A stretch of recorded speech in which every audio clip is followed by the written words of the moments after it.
तो चलिए आज के इस वीडियो क्लास में सभी बच्चों का स्वागत है। और आज हम लोग अतीत से वर्तमान का अध्याय 2 नए राज्य एवं राजाओं का उदय पढ़ेंगे। तो चलिए शुरू करते हैं। शबनम और इमरान दोनों को ऐतिहासिक धारावाहिक देखने का शौक था। ऐसा ही एक धारावाहिक पृथ्वीराज चौहान का दूरदर्शन पर प्रसारण हो रहा था। इस धारावाहिक को देख दोनों के मन में पृथ्वीराज से संबंधित कई प्रश्न पैदा हुए, जैसे पृथ्वीराज किस राज्य का राजा था, उस समय इनके समकालीन और कौन कौन राजा हुए, उस समय हमारे देश की राजनीतिक स्थिति कैसी थी। तो इन प्रश्नों का उत्तर उनको जानने की उत्सुकता हुई जब ये धारावाहिक ये सीरियल व टीवी पर देख रहे थे। तो चलिए हम लोग चैप्टर में आगे पढ़ेंगे और इन सभी प्रश्नों का उत्तर हम ढूंढने की कोशिश करेंगे। तो चलिए शुरू करते हैं। पिछले अध्याय में आपने देखा कि भारत के पश्चिमी किनारे पर अरबों का आगमन हुआ और उनकी सत्ता स्थापित हुई। मतलब कि अरब से लोग यहाँ पर हमारे भारत में आए और वो यहाँ पर अपना राज्य जमा लिए। इसी समय उत्तरी एवं मध्य भारत के राजनीतिक मानचित्र पर राजपूतों का उदय हुआ। ठीक है, इसी के बाद क्या हुआ, अरब से जब लोग आए तो उनके बाद किसका उदय हुआ बच्चों? राजपूतों का उदय हुआ, मतलब वो लोग बसे। सच तो यह है कि गुप्त वंश के पतन के बाद 7वीं से 12वीं सदी के बीच एक नई प्रवृत्ति का उदय हुआ।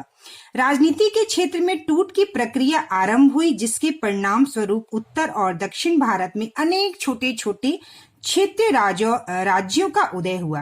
राजनीति के क्षेत्र में टूट हुई, मतलब राजाओं का जो अपना राजनीति था उसमें क्या हुआ बच्चों, उनके आपस में मतभेद होने लगे। ठीक है, मतभेद होने के वजह से उनकी राजनीति के क्षेत्र में क्या हो गया, टूट पड़ गया, मतलब वो अलग अलग होने लगे।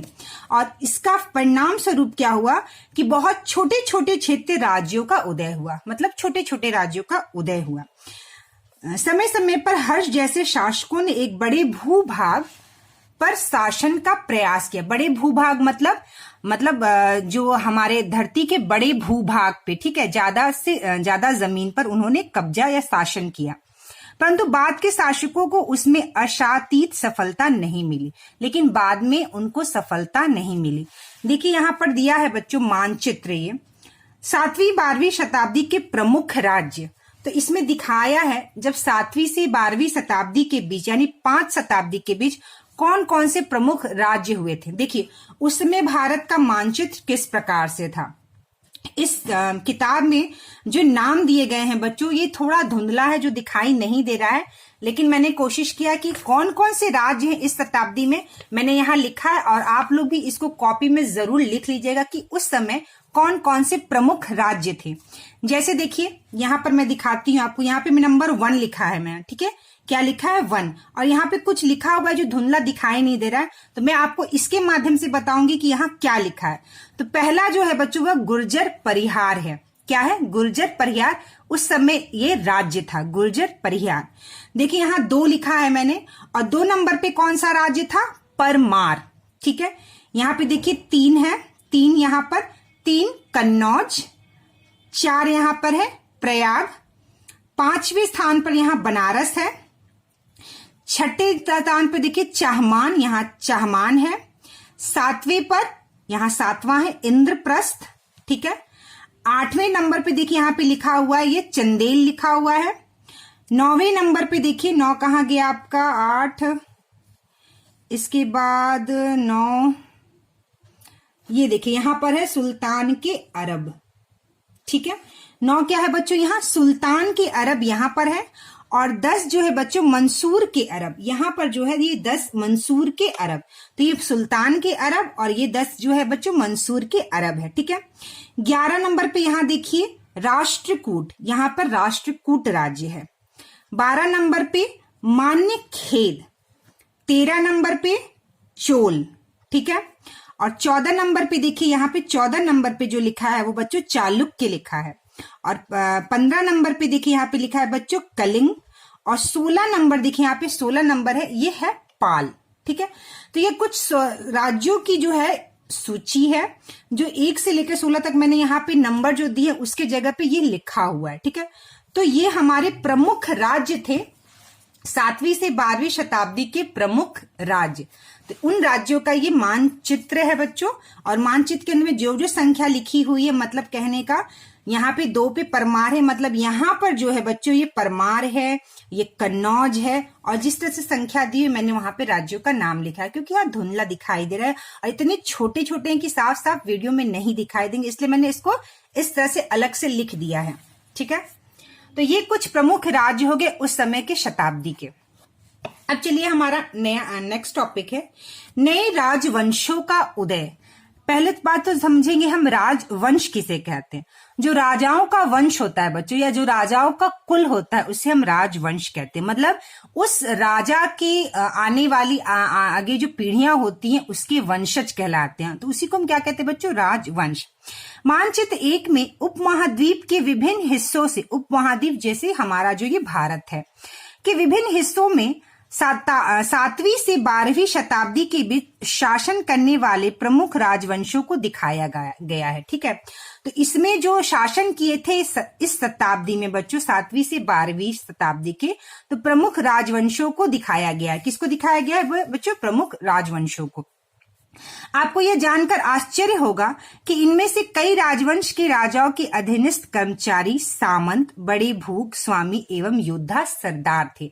तो ये जो राजा थे बच्चों, उनके यहाँ जो कर्मचारी थे वो सामंत हुआ करते थे। बड़े भूस्वामी मतलब उनके पास बहुत जमीन हुआ करता था। भूस्वामी मतलब, भू क्या अर्थ होता है बच्चों, धरती, भू मतलब जमीन। ठीक है, तो बहुत बड़ी जमीन के वो मालिक हुआ करते थे। और योद्धा सरदार थे। जब उनके स्वामी कमजोर पड़ गए तो उन्होंने अपनी स्वतंत्रता की घोषणा कर दी। ठीक है, उनके जो जिसके वो अधीन थे, जिसके उनके जो स्वामी थे वो कमजोर पड़ जाते थे, तो अपने आप को वो क्या करते थे बच्चों, स्वतंत्र कर देते थे। ठीक है, उदाहरण के तौर पर राष्ट्रकूट कर्नाटक के चालुक्य राजाओं के अधीन थे। ठीक है, तो राष्ट्रकूट जो थे बच्चों, कर्नाटक के चालुक्य जो राजा थे उनके अधीन थे, मतलब वो उनके अंदर रहते थे। ठीक है, और राष्ट्रकूट जो है वह अधीन का मतलब होता है वो चालुक्य राजा की सारी बातों को मानते थे और उनको वो अपना स्वामी मानते थे।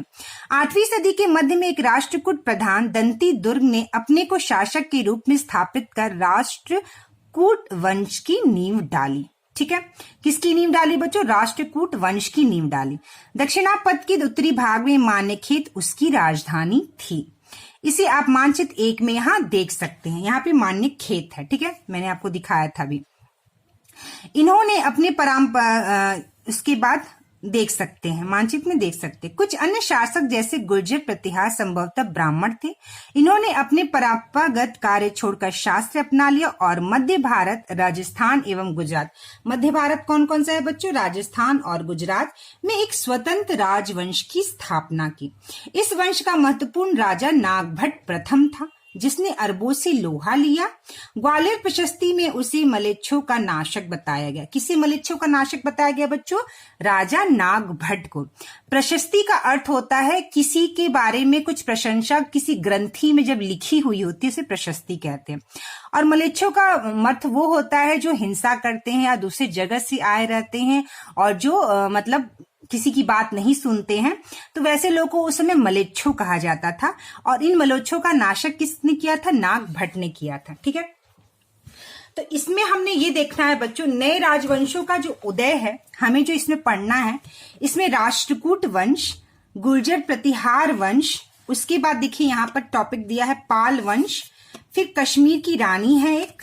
ठीक है, और इसके बाद 4 राजपूत वंश है।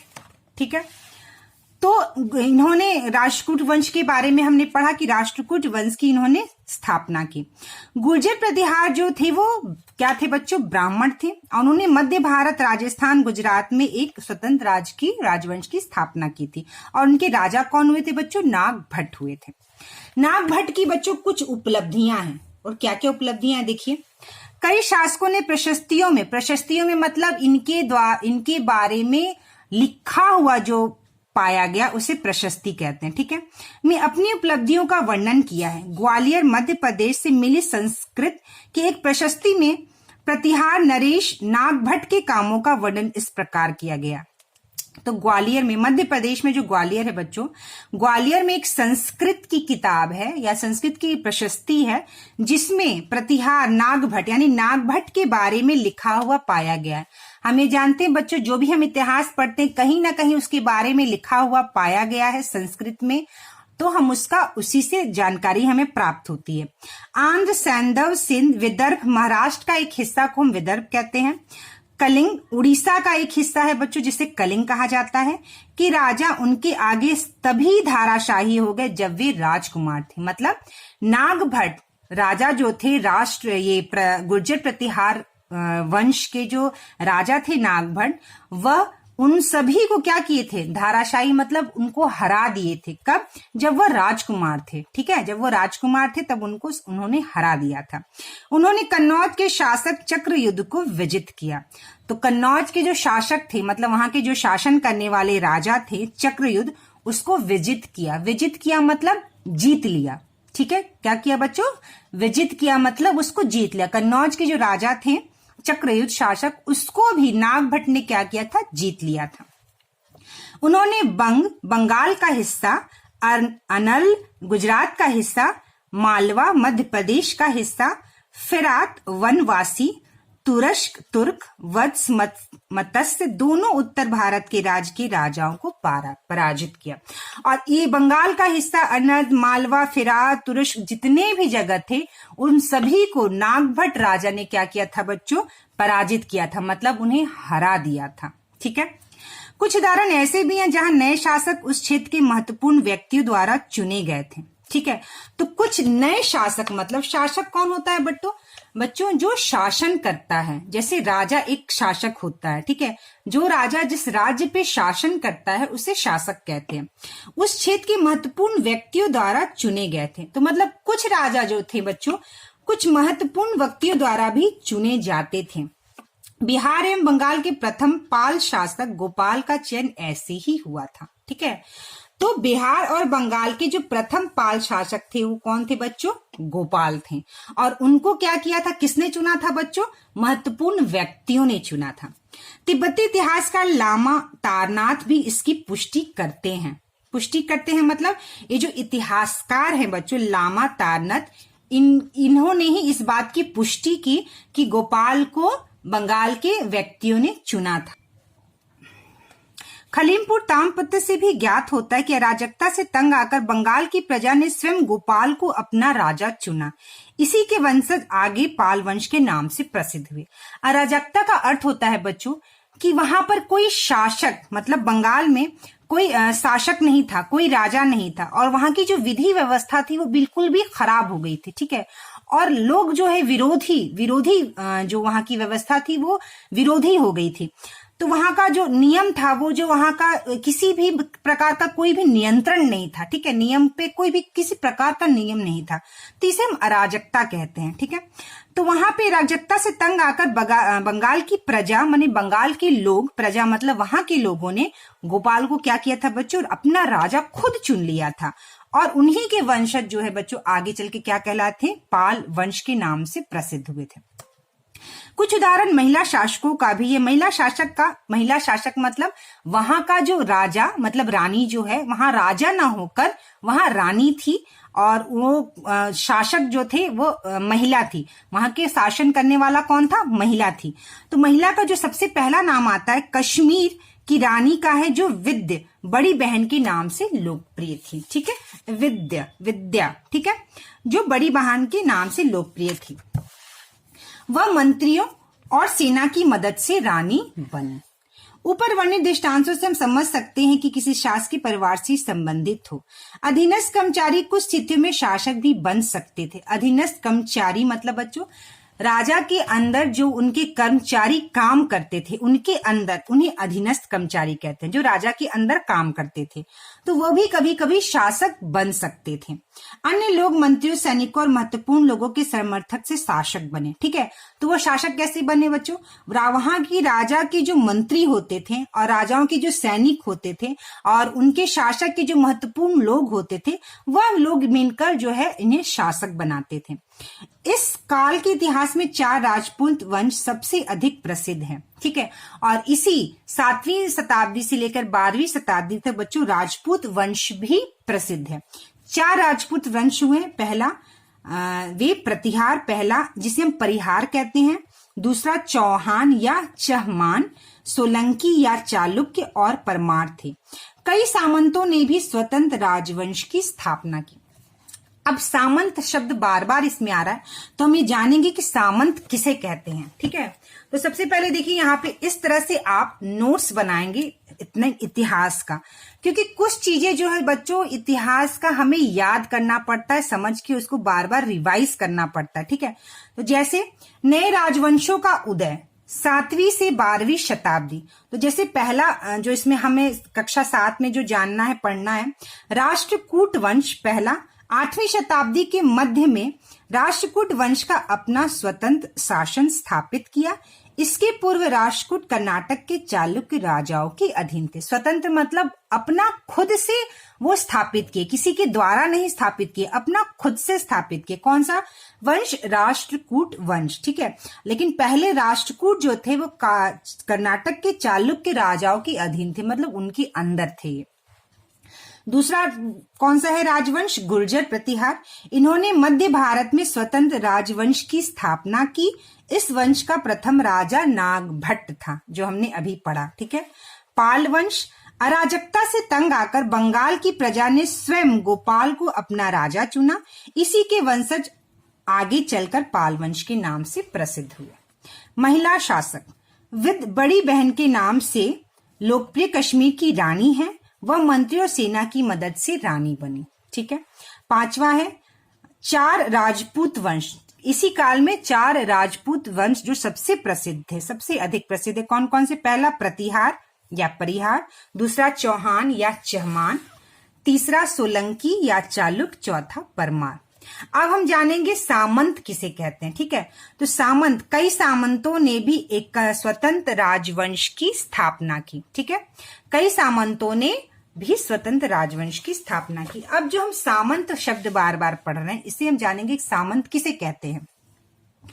उस समय के कई अभिलेखों और किताबों में इस वर्ण के लोगों का जिक्र है। इस वर्ग के लोगों के लिए कई नाम भी प्रचलित थे, जैसे सामंत, सामंत, राय, ठाकुर, राणा, रावत, सब एक ही नाम के अलग अलग नाम है। ठीक है, राय को सामंत उस समय क्या कहते थे बच्चों? सामंत भी, राय, ठाकुर सब एक ही को कहा जाता था।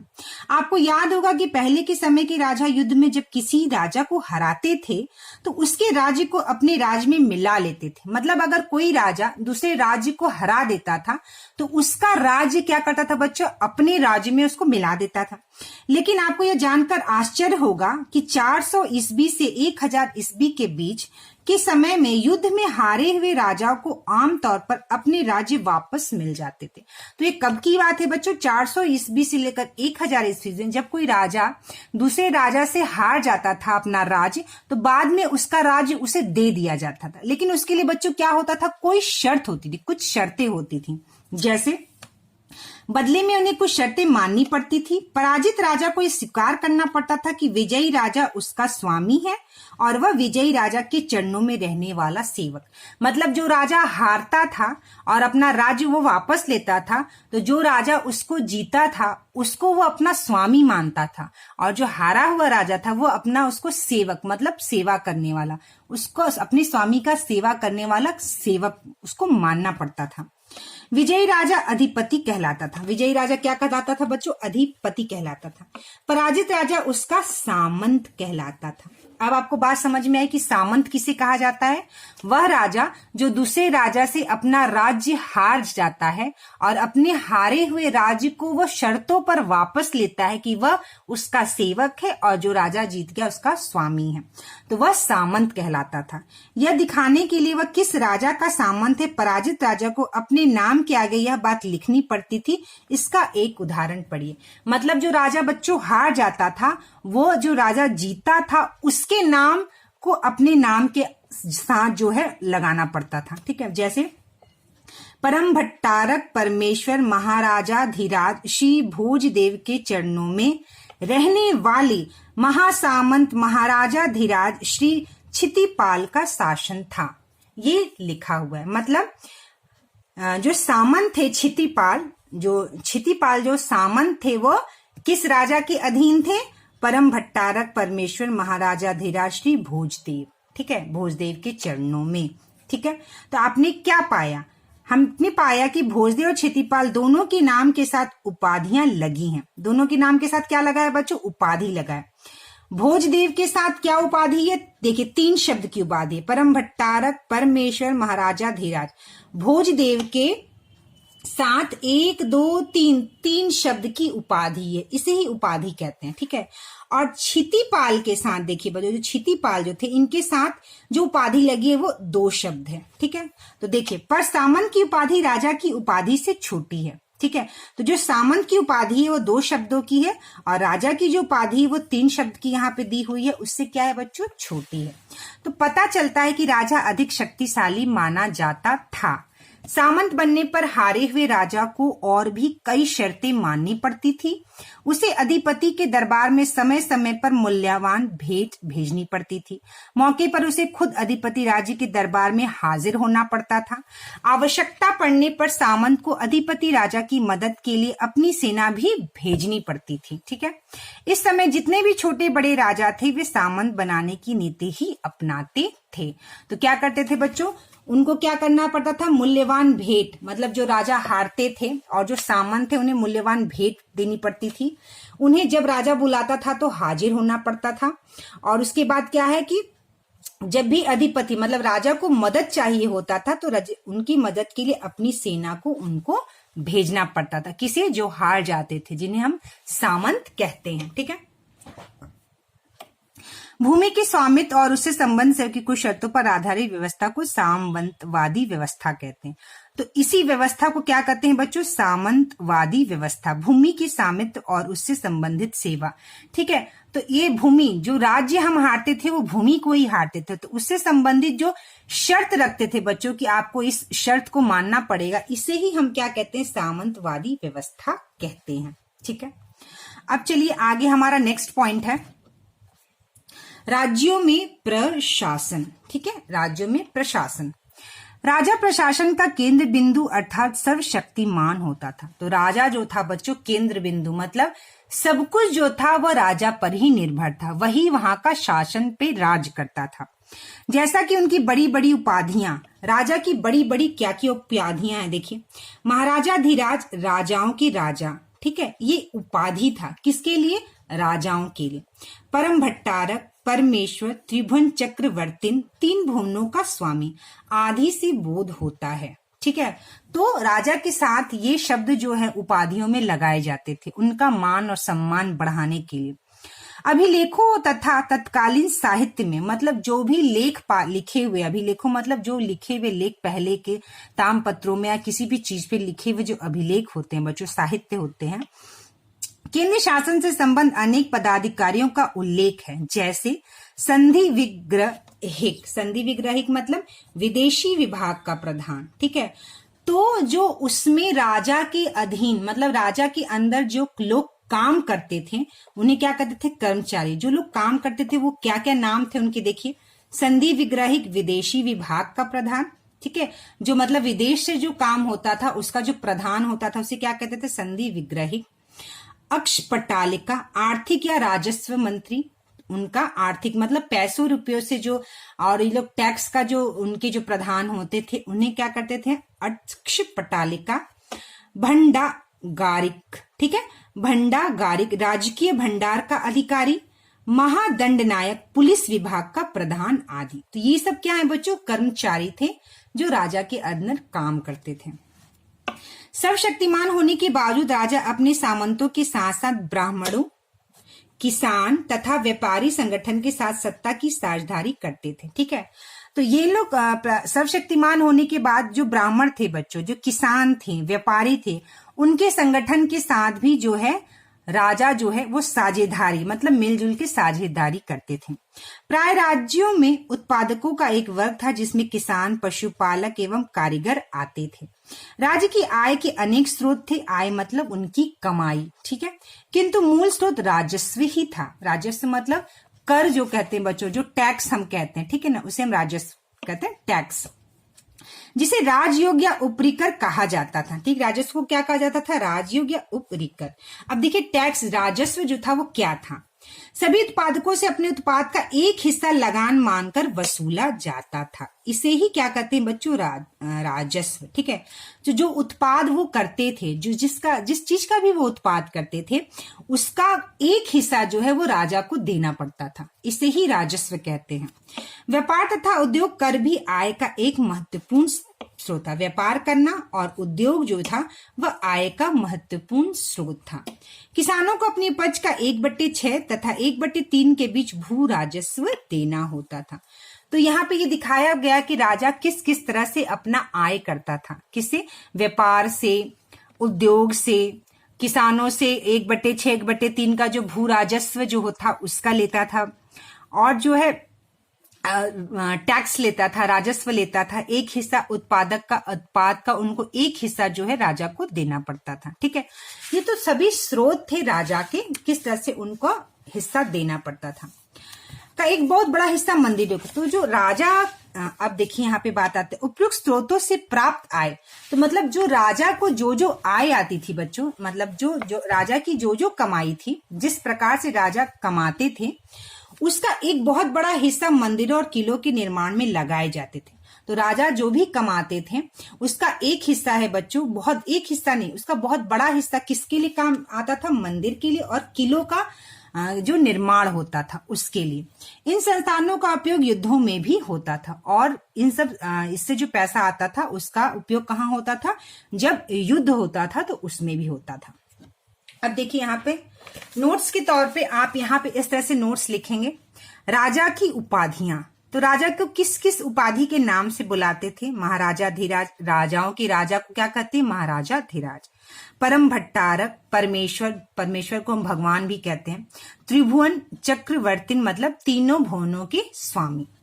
अब देखिए नेक्स्ट पॉइंट का नोट आप बना सकते हैं। केंद्रीय शासन राजा की अधिकारी, राजा की जो अधिकारी हैं उनको क्या क्या नाम से जाना जाता था? संधि विग्रहिक, विदेशी विभाग का प्रधान। अक्ष पट्टालिका, आर्थिक या राजस्व मंत्री। भांडागारिक, राजकीय भंडार का अधिकारी। महादंडनायक, पुलिस विभाग का अधिकारी आदि। ठीक है, तो इस तरह से हमने ये पढ़ा। राजा लोग प्राय ब्राह्मणों को भूमि अनुदान से पुरस्कृत करते थे। तो राजा लोग क्या करते थे? ब्राह्मणों को बच्चों भूमि जो है वह अनुदान में देते थे। ये ताम पत्रों पर अभिलिखित होते थे जो भूमि पाने वाले को दिए जाते थे। ये ब्राह्मण शासकों के लिए यज्ञ करते थे। वे शासकों के लिए वंशावली भी तैयार करते थे, जिससे यह दिखाने का प्रयास करते थे कि शासक किस प्रकार से पुराने और वैभवशाली शासक परिवारों से संबंधित है। तो ब्राह्मण उनके लिए यज्ञ करते थे और वंशावली भी तैयार करते थे, मतलब उनको दिखाते थे करके कि किस प्रकार पुराने और वैभवशाली शासक परिवार से संबंधित है। ठीक है, अब हमारा नेक्स्ट पॉइंट है कन्नौज के लिए संघर्ष। जैसा कि आप जानते हैं कि भारत पर अरबों के आक्रमण के बाद संपूर्ण प्रायद्वीप में 3 महत्वपूर्ण शक्तियों का उदय हुआ। ठीक है, 3 महत्वपूर्ण शक्तियों का उदय हुआ। कौन कौन सा 3 महत्वपूर्ण शक्तियां बच्चों हमने पढ़ा? राष्ट्रकूट वंश, गुर्जर प्रतिहार वंश और पाल वंश। यही 3 महाशक्तियां जो अभी हमने पढ़ा है, तो इन्हीं का क्या हुआ बच्चों? उदय हुआ था। ठीक है, इनका क्या हुआ था बच्चों? उदय, मतलब ये आए थे। ये 3 महत्वपूर्ण शक्तियां थी मध्य एवं पश्चिम भारत के गुर्जर प्रतिहार, दक्कन के राष्ट्रकूट और बंगाल के पाल। ठीक है, इसे जरूर अंडरलाइन करिएगा। मध्य एवं पश्चिम बंगाल के गुर्जर प्रतिहार, दक्कन के राष्ट्रकूट और बंगाल के पाल। अपने अपने क्षेत्र में सभी ने लंबे समय तक राज किया, किंतु इन सबका अधिकांश समय आपसी संघर्ष में बीता। इस संघर्ष का अखाड़ा कन्नौज बना। आइए इस पर गौर की, कन्नौज आखिर क्यों इनके संघर्ष का केंद्र बिंदु बना? मतलब ये जो तीनों राजवंश थे बच्चों, ये जो तीनों राजवंश थे, ये क्या चाहते थे? कन्नौज को हड़प, मतलब कन्नौज पर अपना अधिकार जमाना चाहते थे। तीनों ही क्या चाहते थे? कन्नौज पर अपना अधिकार जमाना चाहते थे। क्यों कन्नौज पर अधिकार जमाना चाहते थे? चलिए इसको बारे में गौर करते हैं। जैसा कि कक्षा 6 में आपने पढ़ा था, कन्नौज हर्ष की राजधानी और उत्तर भारत का एक प्रसिद्ध नगर था। ठीक है, उत्तर भारत का नगर था। जो इस नगर पर अधिकार कर लेता वह उत्तर भारत के राजा के रूप में प्रतिष्ठित हो जाता था।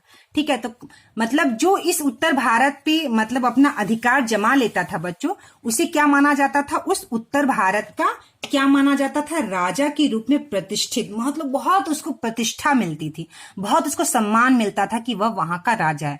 तो एक यह कारण था कि ये तीनों चाहते थे कि कन्नौज हमारा अधिकार हो। दूसरा बात है, पालों के लिए मध्य भारत तथा पंजाब और प्रतिहारों एवं राष्ट्रकूटों के लिए गंगा के मैदान में पहुंचने के मार्ग पर कन्नौज से बेहतर नियंत्रण हो सकता था। ठीक है, तो गंगा के मैदान, जो गंगा का जो मैदान था वहां पहुंचने के लिए जो कन्नौज जो है उससे उनका नियंत्रण हो सकता था। ठीक है, कन्नौज गंगा के तट पर स्थित होने के कारण, क्यों, क्योंकि कन्नौज जो नगर था बच्चों वो गंगा के किनारे स्थित था। ठीक है, तो कन्नौज गंगा के तट पर स्थित होने के कारण नदी मार्ग से होने वाले व्यापार की दृष्टि से उत्तर एवं पूर्वी भारत की मध्य महत्वपूर्ण कड़ी था। तो गंगा के किनारे कन्नौज था और वहां पे इनका अधिकार कन्नौज पे हो जाने से क्या था, नदी से, गंगा तट के नदी से जो है जो व्यापार होता था बच्चों, व्यापार की दृष्टि से वो उनका जो कन्नौज था वह काफी महत्वपूर्ण था। तीनों राज्य इस संघर्ष में लगे रहे और बारी बारी से इन्होंने कन्नौज पर अधिकार कर लिया। इतिहासकारों ने इसे कन्नौज के लिए त्रिपक्षीय, तीनों पक्षों का संघर्ष कहा है। क्या कहा है बच्चों, त्रिपक्षीय, तीनों पक्षों का संघर्ष। तो तीनों पक्षों का संघर्ष, तो इन्होंने क्या किया था बच्चों, बारी बारी से इन्होंने कन्नौज पर अधिकार कर लिया। क्या किया, बारी बारी से इन्होंने कन्नौज पर क्या कर लिया था बच्चों, अधिकार कर लिया। अधिकार मतलब उसे प्राप्त कर लिया था। आप सोच रहे होंगे त्रिपक्षीय संघर्ष में विजयी कौन हुआ। अब बात यह आती कि तीनों ने तो अधिकार कर लिया, जब तीनों इस संघर्ष के लड़े थे तो जीता कौन। ठीक है, कौन जीता, तो कन्नौज पर अधिकार स्थापित करने की इच्छा रखने वाले तीनों शक्तियां परस्पर युद्ध करते करते थक गए थे। तो ये क्या कर रहे थे बच्चों, कन्नौज को पाने के लिए तीनों महाशक्तिशाली गुर्जर, प्रतिहार, राष्ट्रकूट और जो बंगाल के पाल थे, ये लोग क्या किए थे, ये थक गए थे, युद्ध करते करते ये थक गए थे। वे आपस के युद्धों में इतने व्यस्त हो गए कि उनको यह कोई पता नहीं चला कि वे कितने कमजोर हो गए। ठीक है, आपस में ही तीनों शक्तिशाली, ये लोग तीनों जो राजवंश थे आपस में ही क्या कर रहे थे बच्चों, कन्नौज के लिए लड़ाई कर रहे थे। और लड़ाई करते करते ये आपस में ही अपने आप धीरे धीरे क्या हो गए बच्चों, कमजोर हो गए। उनकी शक्ति लगभग एक समान थी और वे मुख्यतः विशाल सेनाओं पर निर्भर करती थी। ठीक है, इन सेनाओं का खर्च उठाने के लिए आवश्यक स्रोत भी एक समान थे। मतलब उनकी शक्तियां, जो तीनों की शक्तियां जो थी बच्चों वो लगभग एक समान थी और तीनों के पास जो सेना था वो भी लगभग क्या था बच्चों, एक समान था। इनके राजस्व का एक बहुत बड़ा हिस्सा इस सैन्य अभियानों में खर्च हो गया। तो उनका जो पैसा था, राजस्व जो था, पैसा था बच्चों, इस संघर्ष में, कन्नौज के लिए जो संघर्ष किया तो बहुत पैसा इनका खर्च हो गया। हमेशा संघर्ष में लगे रहने के कारण इनका ध्यान अपने सामंतों से हट गया। ये बहुत इंपॉर्टेंट पॉइंट है। क्या हो गया बच्चों, हमेशा मतलब कन्नौज के लिए संघर्ष इतना करते रहे कि इनके जो सामंत थे, सामंत मतलब इनके जो ऐसे राजा जो अपना राज्य हार गए थे और कुछ शर्तों पे उन्हें उनका राज्य लौटा दिया गया जिसे सामंत कहा जाता था, वो इनका सामंतों पे से ध्यान हट गया। अवसर का लाभ उठाकर धीरे धीरे इन सामंतों ने अपने आप को स्वतंत्र कर लिया। मतलब ये जो सामंत थे पहले बच्चों, ये इनके अंदर काम करते थे, ये इनके अंदर आते थे और इनको इनका सेवक कहा जाता था सामंत को। लेकिन ये तीनों राजवंशों का संघर्ष जो कन्नौज के लिए कर रहे थे, करते करते ये सामंत जो है क्या किए बच्चों, धीरे धीरे अपने आप को क्या कर लिए, स्वतंत्र हो गए। वो सामंत जो क्या हो गए, आजाद हो गए। सामंतों की अवज्ञा और उत्तर पश्चिम तथा दक्षिण के आक्रमणों ने उत्तरी भारत को और भी कमजोर कर दिया। मतलब सामंत का अनादर होने लगा। अवज्ञा मतलब अनादर होना। ठीक है, तो सामंत का अनादर होने लगा और आक्रमण होने लगा उत्तरी भारत पर, और आक्रमण होने की वजह से भारत जो है बच्चों क्या हो गया, कमजोर हो गया। ठीक है, जब उन पर उत्तर पश्चिम से तुर्कों का आक्रमण हुआ तब वे सही ढंग से अपनी रक्षा ना कर सके। ठीक है, क्या कर सके बच्चों, ये सामंत जो अपनी रक्षा नहीं कर पाए। इन आक्रमण करने वालों में सबसे पहला महमूद गजनवी था। ठीक है, तो तुर्कों से आक्रमण हुआ था और इन आक्रमण में सबसे पहला किसने आक्रमण किया था, महमूद गजनवी ने आक्रमण किया था।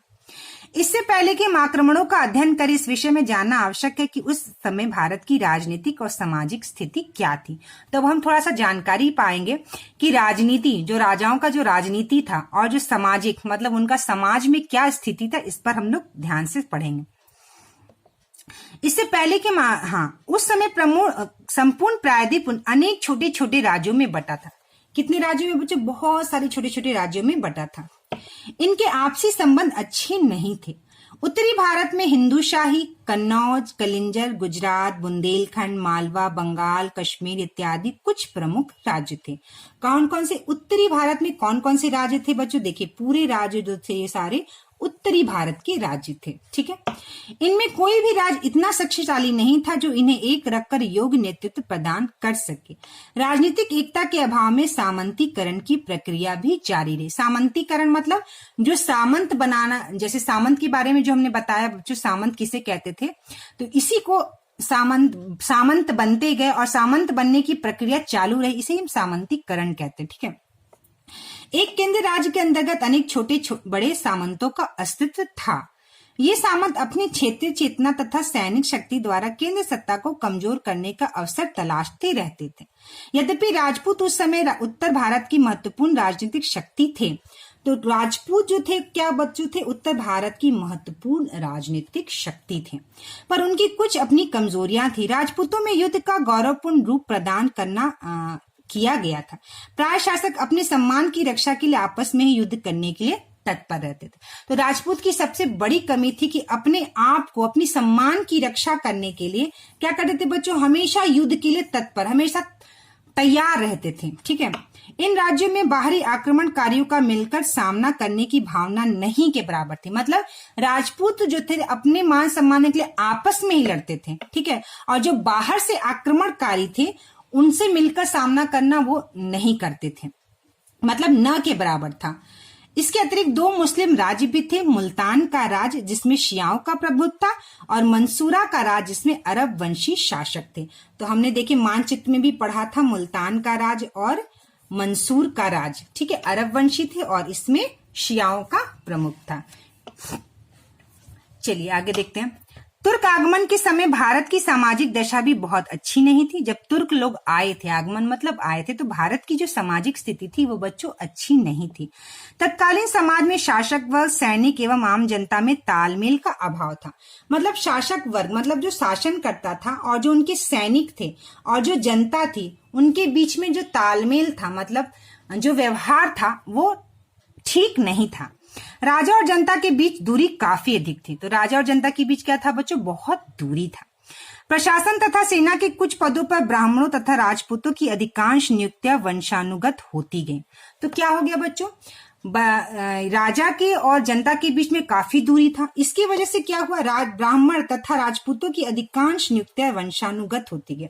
वंशानुगत होती गई मतलब राजपूत के घराने के लोग और ब्राह्मण के घर के लोग ही, यानी ब्राह्मण और राजपूत ही वहां के जो है नियुक्तियां, मतलब वहां पे जो भी नियुक्ति होती थी, जो भी लोग काम करते थे, तो ब्राह्मण होते थे या तो राजपूत ही होते थे। ठीक है, इनमें एक और तो अन्य वर्ग जाति के लोग राज्य के प्रति उदासीन होते गए, और दूसरी ओर अयोग्य व्यक्ति भी उत्तराधिकारी के रूप में उच्च प्रशासनिक पद प्राप्त करने लगे। तो क्या हो गया बच्चों? लोग को ये लगने लगा कि जो भी नियुक्तियां होती हैं तो ब्राह्मण होते हैं या तो राजपूत होते हैं। तो आम जनता जो है वो निराश हो गई। ठीक है, क्या हुआ बच्चों? आम जनता जो है वो उदास हो गई, निराश हो गई। और जो उच्च प्रशासनिक पद, मतलब जो भी इनके लोग थे ब्राह्मण और राजपूत, वो ही जो है उच्च प्रशासनिक पद, मतलब किसी पद पर जो आते थे वो आम जनता से लोग नहीं आते थे, राजपूत और ब्राह्मण घराने के लोग ही आते थे, मतलब जातिवादी थी। समाज का हर व्यक्ति सैनिक नहीं बन सकता था। देश जैसी व्यापक अवधारणा से आम लोग परिचित नहीं थे। शासकों के बदल जाने से आम जनता को कोई फर्क नहीं पड़ता था। ऐसी परिस्थिति में निम्न वर्ग में संकट के समय में राज्य के लिए कुछ कर सकने की भावना नहीं के बराबर थी। मतलब अगर राज्य संकट में पड़ जाए तो लोग उसके बारे में नहीं सोचते थे। इस काल में परंपरागत चार मुख्य वर्ण अर्थात ब्राह्मण, क्षत्रिय, वैश्य, शूद्र के अतिरिक्त अनेक उपजातियां एवं नई जातियों का प्रादुर्भाव हुआ। तो अन्य प्रमुख जाति क्या थी बच्चों? 4 ही थी, ब्राह्मण, क्षत्रिय, वैश्य और शूद्र। और बहुत सारी उपजातियां और नई जातियां क्या हो गई बच्चों? उसका प्रादुर्भाव मतलब उसका प्रभाव जो है बहुत ही खराब हुआ। वर्ण व्यवस्था ने लोगों को विचारधारा को संकुचित कर दिया और उसमें बाहरी आदान प्रदान के लिए स्थान न रहा। वर्ण व्यवस्था मतलब जो हिंदू समाज था वो क्या किए थे कि जो है सामाजिक बंटवारा कर दिए थे कि ब्राह्मण, क्षत्रिय, वैश्य और शूद्र वर्ग में बांट दिए थे। यही 4 वर्ण में बांट दिए थे, इसी को हम वर्ण व्यवस्था कहते हैं। ठीक है, जैसा कि तारीखे हिंद के लेखक अल बेरूनी ने संकेत दिया, ठीक है, संकेत किया, हिंदुओं में यह दृढ़ विश्वास है कि भारत के समान और कोई देश नहीं है, कोई ऐसा राष्ट्र नहीं है, कोई राजा उनके राजा के समान नहीं है तथा अन्य कहीं भी विज्ञान उनके विज्ञान के समान नहीं है। तो अल-बेरूनी ने संकेत दिया था कि हिंदुओं में यह दृढ़ विश्वास है कि भारत के समान और कोई देश नहीं है। ठीक है, तो इन्होंने अपने कथन में लिखा था कि हिंदू के लोग ये विश्वास करते थे कि हमारे भारत के जैसा कोई भी देश नहीं है, हमारे भारत के जैसा कोई भी राष्ट्र नहीं है, कोई राजा नहीं है और कोई राजा उनके राजा के समान, माने कोई दूसरा राजा भारत के राजा के समान नहीं है तथा अन्य कहीं भी विज्ञान उनके विज्ञान के समान नहीं है। ठीक है, तो आज हम लोगों ने यहां तक पढ़ा महमूद गजनवी के पहले तक। तो नेक्स्ट वीडियो क्लास में बच्चों हम लोग महमूद गजनवी, महमूद गौरी, ठीक है, उसके बाद आपका आ जाता है चोल प्रशासन, ग्राम स्वशासन, भव्य मंदिर, कृषि और सिंचाई, ठीक है, और पाल वंश के बारे में हम लोग नेक्स्ट वीडियो क्लास में हम लोग पढ़ेंगे।